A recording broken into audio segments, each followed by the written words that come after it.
Togolaises, Togolais, l'année 2017 appartient désormais à l'histoire.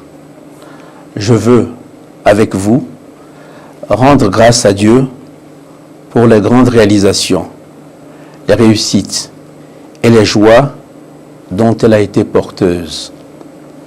Il convient également de saluer le mérite des braves populations togolaises qui, par leur ardeur au travail et leur dévouement, ont contribué à faire avancer notre pays sur la voie du développement. Les mois écoulés ont aussi mis notre existence collective face à de nombreux défis. Sans m'appesantir sur les épisodes regrettables que nous avons connus avec les récentes manifestations politiques violentes, j'ai une pensée pieuse pour toutes les victimes. Je veux assurer leurs familles de ma compassion et souhaiter aux blessés un prompt rétablissement. Pour l'année qui commence, j'adresse mes meilleurs vœux à chacune et à chacun d'entre vous et à tous ceux qui vous sont chers. Je souhaite pour notre nation une année de grandes réalisations sur la voie de la construction de la destinée commune. Cette aspiration est à portée de main, mais elle requiert de notre part un engagement résolu et une détermination sans faille, fondée sur l'amour que nous avons pour notre cher Togo.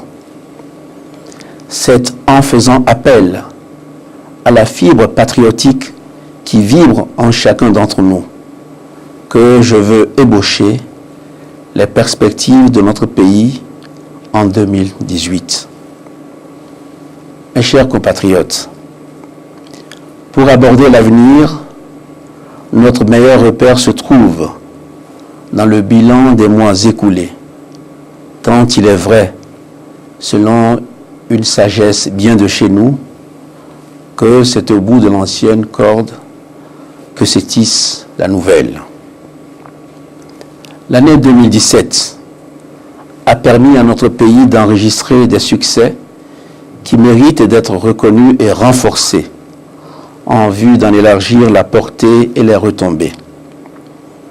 Conformément aux engagements pris, j'ai veillé avec le gouvernement à l'intensification de nos efforts d'assainissement des finances publiques et un accent particulier a été mis sur la rationalisation des dépenses. Le déficit primaire s'est ainsi amélioré avec une incidence positive sur la réduction de la dette publique.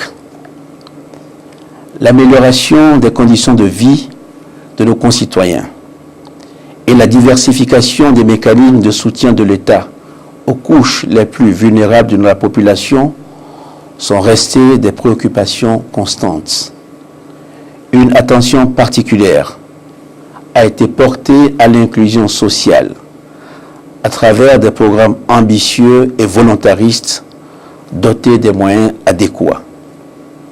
Je considère comme des signaux encourageants le dynamisme observé dans la prise en charge des questions de développement par les communautés à la base.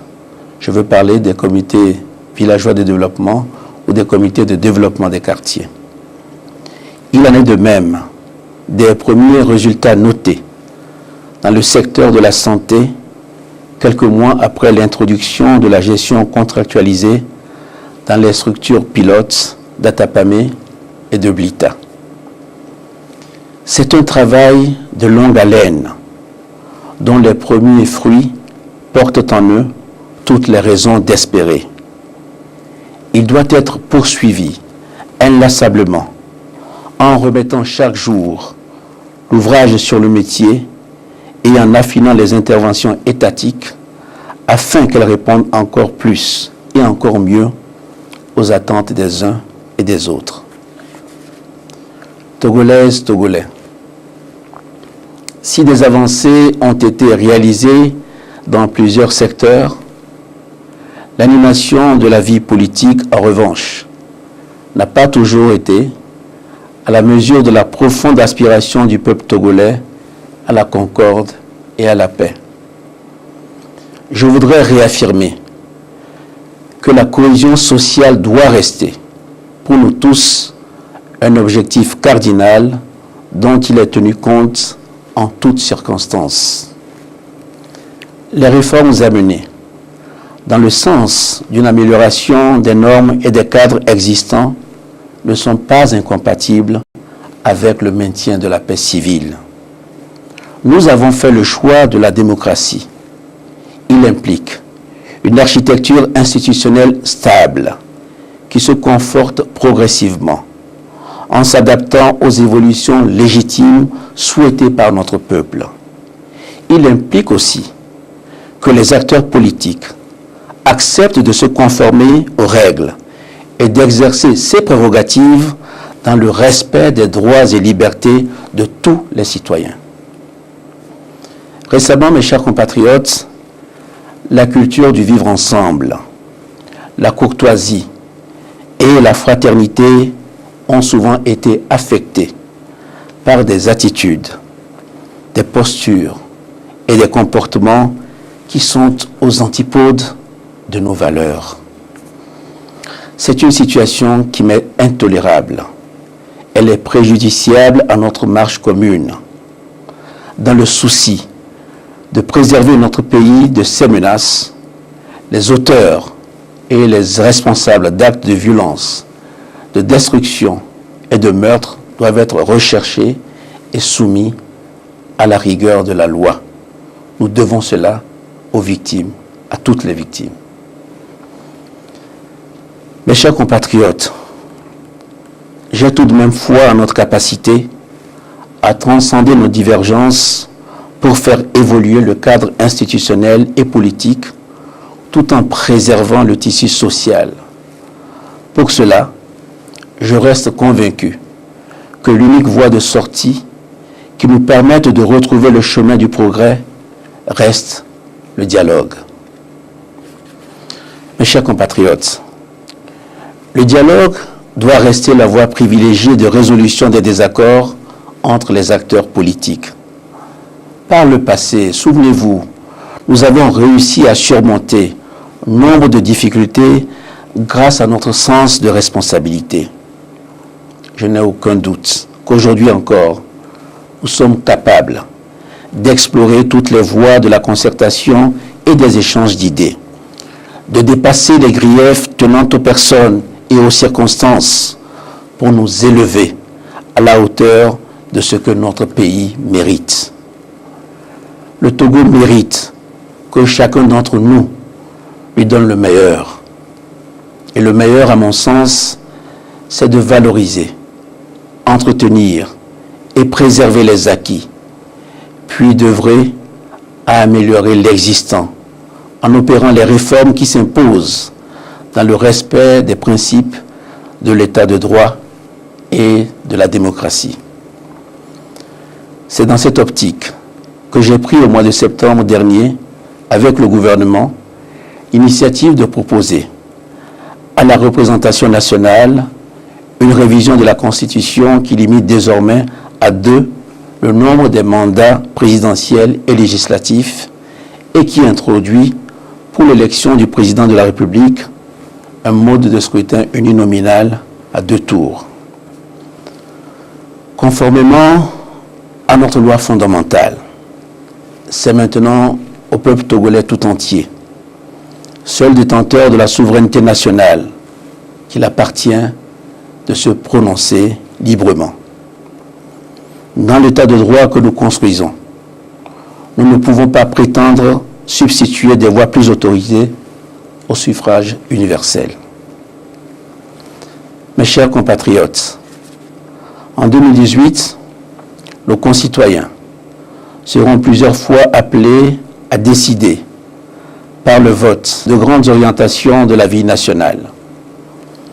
L'aboutissement du processus de décentralisation permettra aux collectivités territoriales de se doter de représentants élus à l'issue des consultations locales attendues avec impatience. C'est une excellente occasion pour de nombreux talents, jeunes, femmes et hommes de qualité, de se mettre au service de leurs communautés respectives et de la nation tout entière en prenant en main la démocratie et la gouvernance à la base. L'élection des députés à l'Assemblée nationale constituera également un important rendez-vous démocratique auquel je convie la classe politique et l'ensemble des électeurs à participer dans un esprit constructif. Togolaises, Togolais, cette année, le chantier du développement sera poursuivi et les actions intensifiées.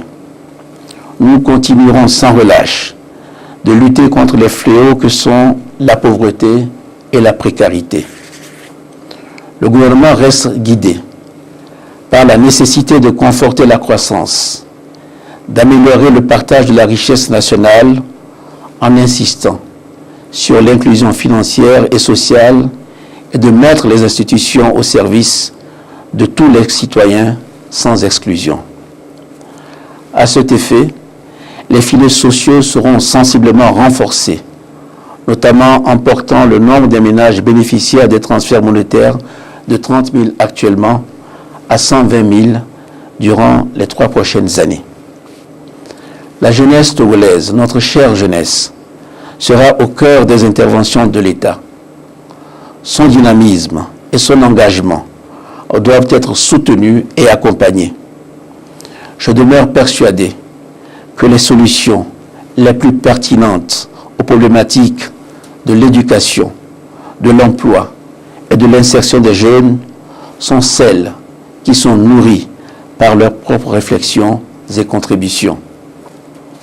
Dans les mois qui viennent, j'aurai avec eux une rencontre pour débattre des projets que je compte mettre en œuvre. Ils englobent, entre autres, la récompense du mérite scolaire, le renforcement de l'autonomie ou encore l'appui à l'entrepreneuriat. J'envisage par exemple que l'attribution des marchés publics réserve un quota allant jusqu'à 20% aux jeunes entrepreneurs et aux femmes qui bénéficieront par ailleurs de procédures allégées. Je souhaite que nous engagions un échange fructueux sur l'ensemble de ces questions. L'accent sera aussi mis sur la qualité de la formation professionnelle, car c'est d'elle que proviennent les outils et compétences nécessaires à une réelle participation des jeunes au développement. À l'instar de ce que nous avons fait dans la préfecture de l'Est Mono, en démarrant la construction de l'Institut de formation pour l'agrodéveloppement, 10 nouveaux instituts de formation pour le développement seront créés sur les 5 années qui viennent dans les domaines de l'agriculture, de la logistique, du bâtiment, des transports, du numérique et de l'énergie. En matière de santé et de protection sociale, les initiatives seront portées à une plus grande échelle. La gestion contractuelle des structures publiques de santé a fait ses premières preuves.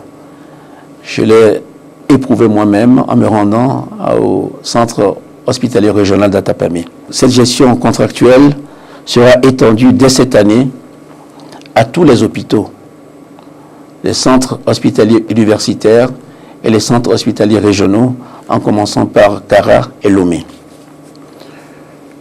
Le gouvernement prendra les mesures idoines pour faire de la couverture assurance une réalité pour les 2 millions d'élèves initialement visés. Puis cette mesure sera progressivement étendue à d'autres catégories de personnes. Au plan de la gouvernance, nous continuerons de soutenir le fonctionnement d'institutions démocratiques fortes qui œuvrent efficacement à la promotion de l'état de droit et des libertés individuelles et collectives. Dans le but de parvenir à une justice plus efficace et moins onéreuse, nous envisageons l'implantation de maisons de justice sur l'ensemble du territoire national. Togolaises, Togolais, mes chers compatriotes, la voie de notre développement doit être bordée par les balises indispensables de la paix et de la sécurité. Nos forces de défense et de sécurité sont en première ligne pour préserver notre pays et assurer à nos populations la quiétude qui seule permet d'envisager les lendemains avec confiance et sérénité. Je voudrais saluer leur mérite et leur demander de poursuivre leur mission républicaine avec discipline, sérieux et professionnalisme. J'attache de l'importance à une conduite exemplaire et tous ceux qui s'écarteront de cette voie seront passibles des sanctions prévues par le règlement militaire et par la loi.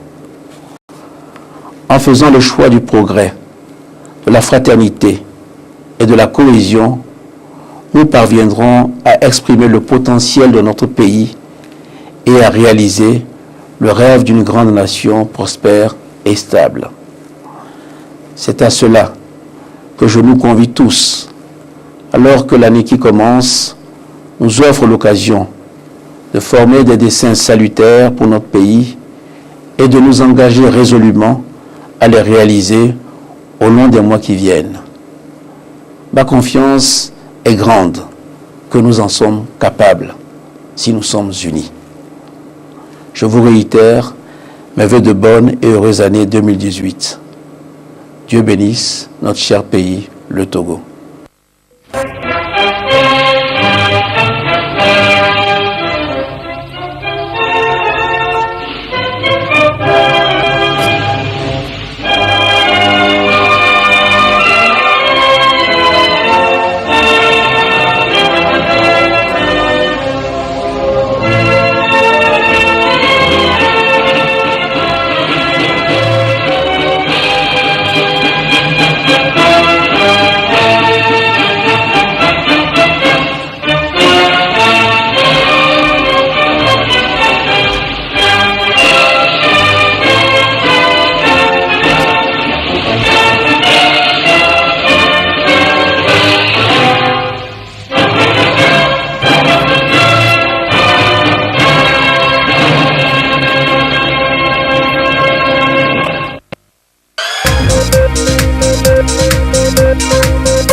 Madame, Monsieur, bonsoir.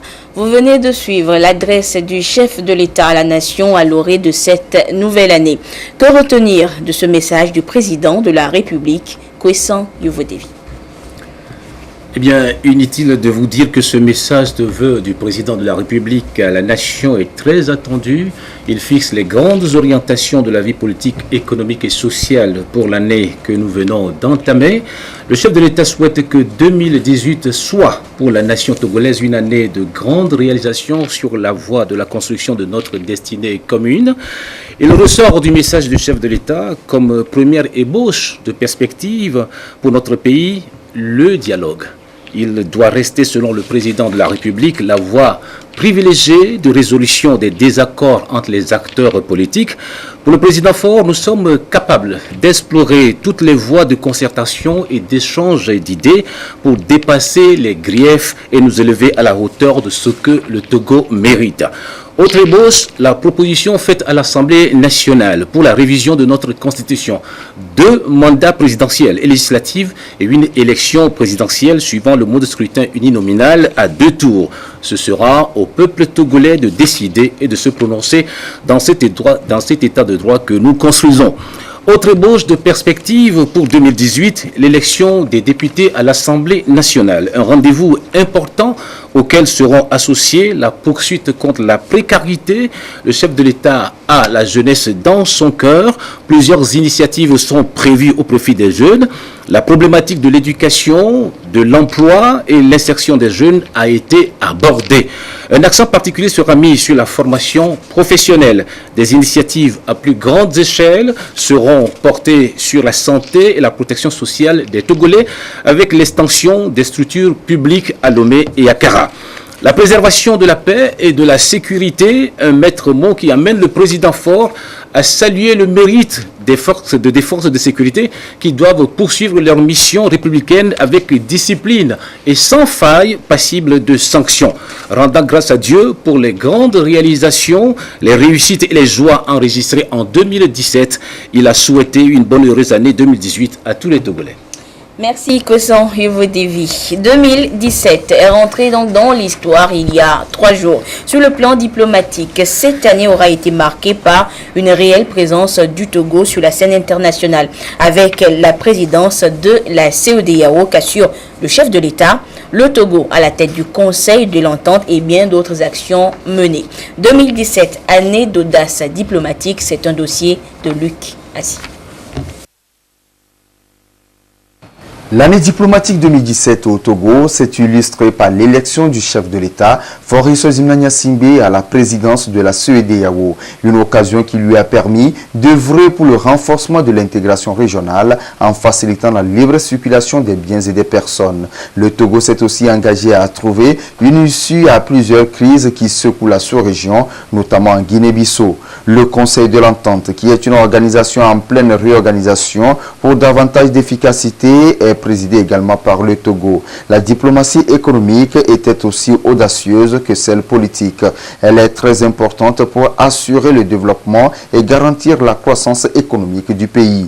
Le printemps de la coopération Togo-Allemagne, organisé chaque année à Lomé, est un temps fort pour les échanges économiques à cet effet. Cet événement marque le renforcement du lien historique entre les deux nations.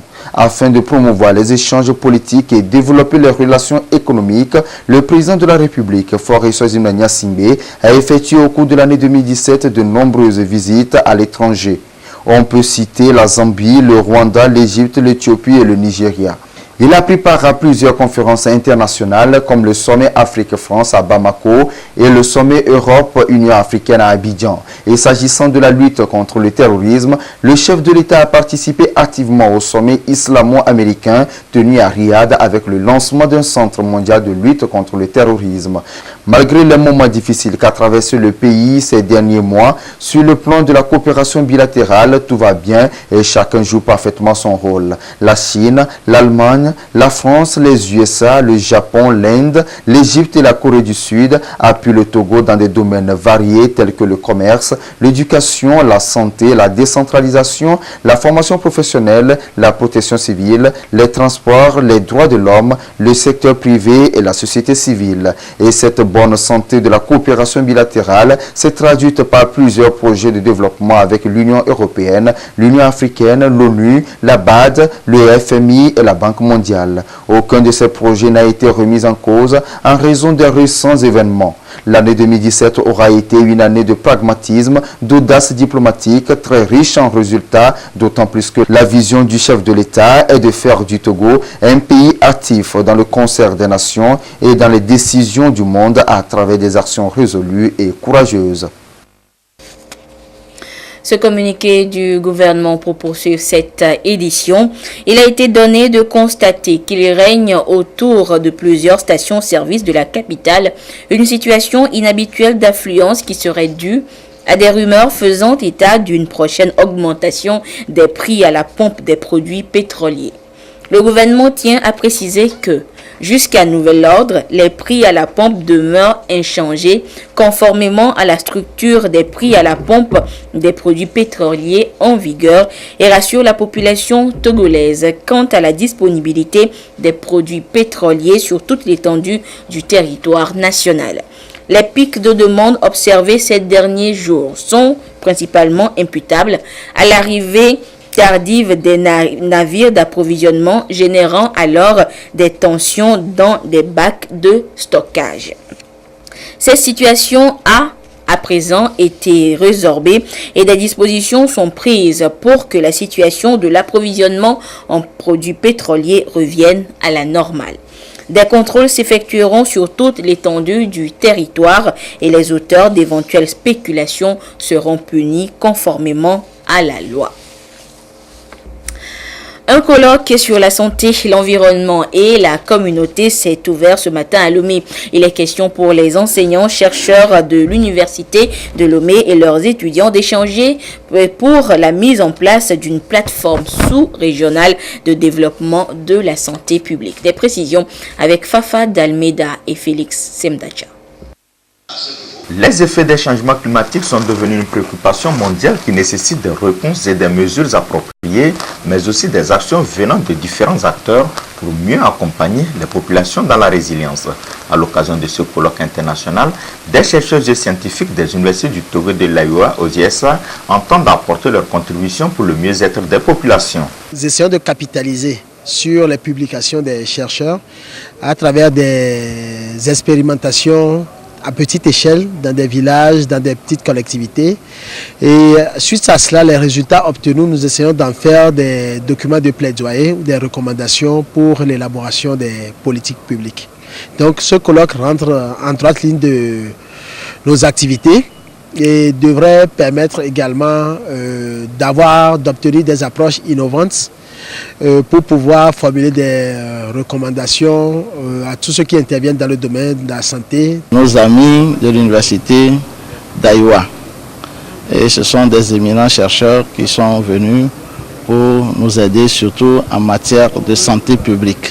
L'échange d'enseignants-chercheurs, l'échange d'étudiants, c'est-à-dire en matière de mobilité, et cela nous permettrait donc de faire ou d'avoir des cours directement, même des collègues qui seront depuis les États-Unis et qui vont entretenir donc nos étudiants tout en étant là-bas. L'initiative du présent colloque revient à l'ONG Coopérative de Solidarité Partenaire Groupe en partenariat avec les universités de Lomé, Kara et de l'Iowa. Communications et échanges vont meubler la rencontre. Plusieurs thématiques portant sur les effets des changements climatiques sur le système de santé, les perturbations environnementales, la résilience et les réponses des communautés face aux perturbations, aux défis de santé vont être abordées. Les affres des changements climatiques, mais aussi la non-maîtrise des bonnes pratiques culturelles des légumes, les ravageurs et les maladies des plantes sont des situations qui impactent négativement la production des maraîchers. Et l'Institut togolais de recherche agronomique ITRA soutient le secteur à travers une formation des producteurs de Gounou Kopé dans les lacs. Des précisions avec Eric Salah. Goumou Kopé dans la préfecture des Lacs. Nous sommes dans le jardin d'Amouzou et Loa, producteur maraîcher. Une activité qu'il exerce il y a 22 ans. Sa production est souvent affectée par des insectes ravageurs et maladies qui ralentissent le développement des plants. Du coup, le rendement connaît une baisse. Nous sommes dans un milieu, donc il y a les chenilles, il y a le rongeur qui nous dérange ici. Ça influe sur le rendement parce qu'il y a certains insectes rongeurs, d'autres sont perforants. Et ça, chaque fois quand il y a des fleurs, ça suce les fleurs et puis ça ne donne pas le rendement en tant que tel. Il y a aussi les problèmes de bactéries. Au niveau du sol, il y a la nématode qui gêne nos plants aussi. Comme Éloi, sur ce site de 100 hectares, 765 maraîchers y travaillent. Ils rencontrent les mêmes difficultés. Les agents de l'Institut togolais de recherche agronomique ITRA sont venus les éclairer davantage sur les principaux ravageurs et maladie des produits maraîchers. Ils ne savent pas qu'avec les cultures, il y a des familles et où des cultures de la même famille ne doivent pas se succéder. Ça va permettre à ces maraîchers d'améliorer leurs connaissances sur la technologie de production intensive et durable des cultures maraîchères en vue de les aider à rentabiliser leurs activités et à améliorer leurs conditions de vie. Quand nous travaillons, il n'y a pas une formation telle que nous l'avons obtenue aujourd'hui et celle que nous venons de suivre nous a renforcés dans nos activités. La visite de ce site fait suite à une série de rencontres d'échanges avec ses producteurs. Avec des images, ils ont été entretenus sur les bonnes pratiques culturelles pour booster leur rendement. C'était donc un reportage de Ekwe Salam. Les principes et valeurs de paix étaient à l'ordre du jour d'un forum organisé à l'endroit de la jeunesse du parti Union pour la République UNIR de la région centrale. Une idée de sensibilisation des jeunes à promouvoir la paix en ce début d'année. Depuis Sokodé, la correspondance de Lamarck Bojona. La ville de Sokodé a été le théâtre des violences et des actes de destruction entraînant des pertes en vies humaines. Ceci a détérioré considérablement le climat de paix et de quiétude, ébranlant ainsi le tissu social, éducatif, socio-économique indispensable au développement. Face à ce constat, la force nouvelle des jeunes UNIR de Tchaoudjo veut attirer l'attention de la jeunesse de la préfecture sur les principes et valeurs de la paix à Sokodé. Nous avons jugé bon, depuis les troubles sociopolitiques le 19 août 2017, de réunir les jeunes de la préfecture de Tchaoudjo pour leur sensibiliser sur les notions et les valeurs de la paix, le civisme, la citoyenneté et le militantisme. Et nous avons constaté que c'est les jeunes qui sont beaucoup plus impliqués dans ce processus de dégâts. Avec cette mobilisation, l'objectif assigné est atteint et je crois que déjà avec cet effectif, le message va porter très loin et faire la restitution au niveau de la communauté à la base et le message tout doucement va atteindre à tous les jeunes et à toute la population de la préfecture de Tchaoudjo pour éviter des événements malheureux que nous avons connus.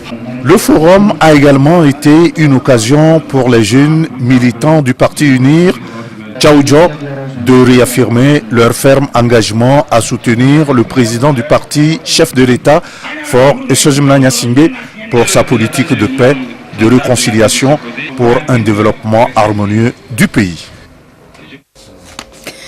Hors du Togo, en ce début d'année, Aboubakar Shekau, le chef historique du groupe djihadiste nigérian Boko Haram, fait de nouveau parler de lui. Une vidéo d'une trentaine de minutes en Haoussa et arabe a été transmise aux médias. Le chef historique du groupe djihadiste nigérien Boko Haram fait à nouveau parler de lui. Dans une nouvelle vidéo d'une trentaine de minutes en arabe et en haoussa transmise aux médias, Shekau, apparemment fébrile et peine à lire ses notes, revendique les récentes attaques perpétrées au nord du Nigeria, notamment à Maïdougouri, à Gambourou et à Damboa. Nous sommes en bonne santé et il ne nous est rien arrivé. Nous vous envoyons ce message avec les opérations que nous avons effectuées avec l'aide d'Allah. Nous avons mené les attaques sur Maïdougouri, à Gambourou et à Damboa. Nous revendiquons toutes ces attaques. En rappel, le conflit qui a éclaté en 2009 sous le commandement de Shekau a fait plus de 20 000 morts et plus de 2 millions de déplacés. Si les attentats suicides, les raids sur les villages, les villes et les postes militaires se sont multipliés ces 2 derniers mois, le groupe Boko Haram reste en difficulté et surtout divisé. D'un côté, celui d'Aboubakar Shekau et de l'autre, celui dirigé par Abou Moussab, reconnu par l'organisation de l'État islamique. Aujourd'hui, le constat est clair, le nord-est du Nigeria fait face à une très grave crise humanitaire et alimentaire. Et puis à Charlie Hebdo en France, tout a changé il y a 3 ans suite à l'attaque djihadiste qui a fait 11 morts parmi le personnel du journal. C'était le 7 janvier 2015 et depuis, le chiffre d'affaires du journal est tombé à 19,4 millions d'euros en 2016 après un record de plus de 60 millions d'euros en 2015 selon des chiffres confirmés par l'AFP. Les enquêteurs n'ont jusqu'alors pas réussi à établir la coordination des frères Kouachi et Amédi Koulibaly, le djihadiste qui a tué 5 personnes 2 jours après l'attaque de Charlie Hebdo, ni où et comment les frères Kouachi se sont procurés leur arsenal. Et sachez que Charlie Hebdo revient le 7 janvier prochain dans un numéro anniversaire sur ce drame qui continue de bouleverser profondément le fonctionnement de la publication.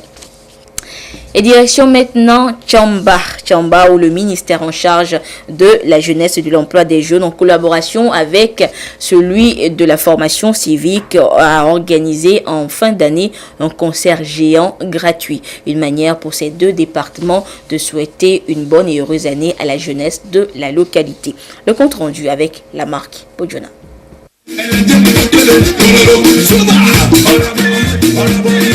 Ce concert qui s'est tenu sur le terrain du lycée de Tchamba a pour but d'offrir des moments de détente à la jeunesse en période de fête de fin d'année.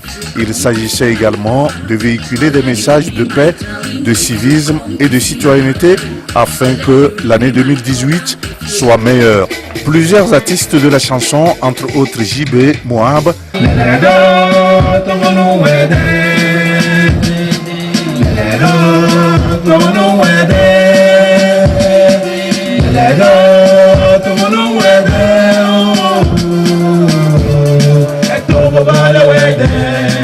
Olibig, Erkini et Marsfir se sont succédés sur le podium. Des concours de chansons et de danse ont été initiés, permettant à quelques jeunes de gagner divers prix. Et nous remercions le ministère du Développement à la base, en collaboration avec le ministère de la Culture, pour l'organisation de ce concert gratuit. La jeunesse en a besoin et la population qui est sortie, donc nous en avons besoin. Et la citoyenneté, surtout sur le thème. Et Togolais un jour, citoyen toujours, vraiment le thème nous a intéressés. Et ici à Tchamba, nous militons pour cela. Le représentant du pouvoir central a exprimé sa gratitude aux organisateurs pour cet événement qui contribue à l'épanouissement socio-culturel de la jeunesse. Madame Titikina Aïchatou a souhaité une bonne et heureuse année à ses administrés en insistant sur la culture des valeurs citoyennes.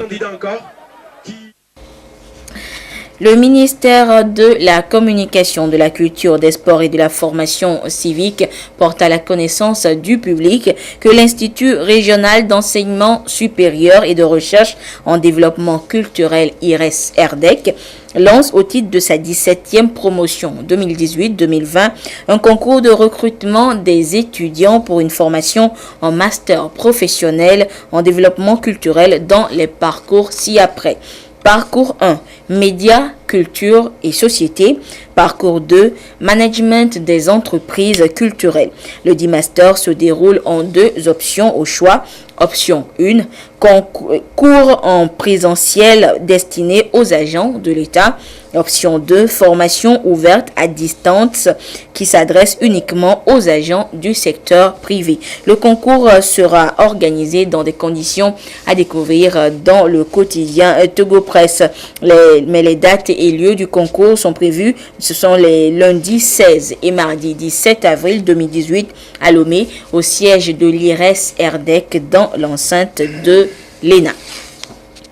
Et puis le gouvernement rappelle à la population togolaise que la traditionnelle opération Togo propre des premiers samedis du mois aura lieu ce samedi 6 janvier 2018 de 6h à 8h sur l'ensemble du territoire national. Il invite à cet effet les habitants des quartiers, des villes, des campagnes, les chefs des services administratifs, les responsables de sociétés publiques, parapubliques, privées, les autorités municipales, traditionnelles et religieuses, les les comités de développement des quartiers, les associations et organisations de défense de l'environnement et de promotion du civisme et de la citoyenneté à se mobiliser pour le succès de cette opération qui marque ainsi le début de l'année 2018. Les associations et groupes organisés qui désirent bénéficier de la couverture médiatique des organes de presse publique et de l'assistance technique de l'ANASAP sont priés de prendre contact avec les responsables de la direction de la formation civique, joignable au 90 91 55 11, au 99 46 30 27, qui se chargeront de communiquer les lieux retenus pour les opérations de salubrité. Et c'est sur ce communiqué du gouvernement que se referme cette édition. Merci de votre fidélité à la télévision togolaise à 22h30. C'est Edem Sousoukpo qui vous retrouve pour la dernière édition du journal. Au revoir.